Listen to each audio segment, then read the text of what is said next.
Ang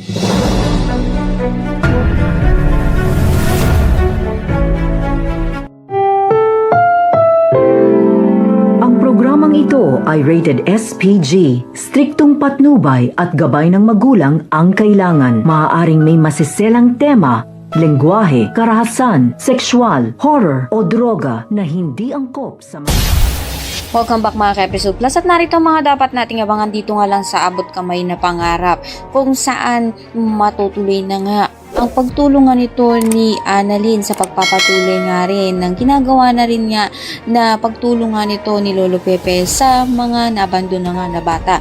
Kaya naman inimbitahan nga nito ni Annalyn ito nga si Justine upang makisama nga sa kanila. Malalaman naman nga nito ni Giselle na papauwi na rin naman nga rin itong kanyang anak nang hindi man nga lang niya nakasama. At ayon nga dito nga kay Dr. Nyag, ayaw naman din siyang makita at makasama nga nito dahil hanggang ngayon masama pa rin ang loob nga nito. Subalit hindi nga nagtatapos ang lahat doon dahil na nga rin hindi na inaasahan nito nila Annalyn na darating nga ito nga si Justine sa araw nga ng kanilang charity party. Kaya naman nagulat nga siya at sinabi niya nga dito nga kay Giselle na maaari pa nga siyang bumawi. Kaya napakatutukan nga natin kung magtatagpo nga ba itong nga si Justine at itong nga si Giselle sa huling pagkakataon at mapatawad na nga kaya niya ang ina nga niya. At lahat ng yan mga natin. Maraming salamat sa inyo.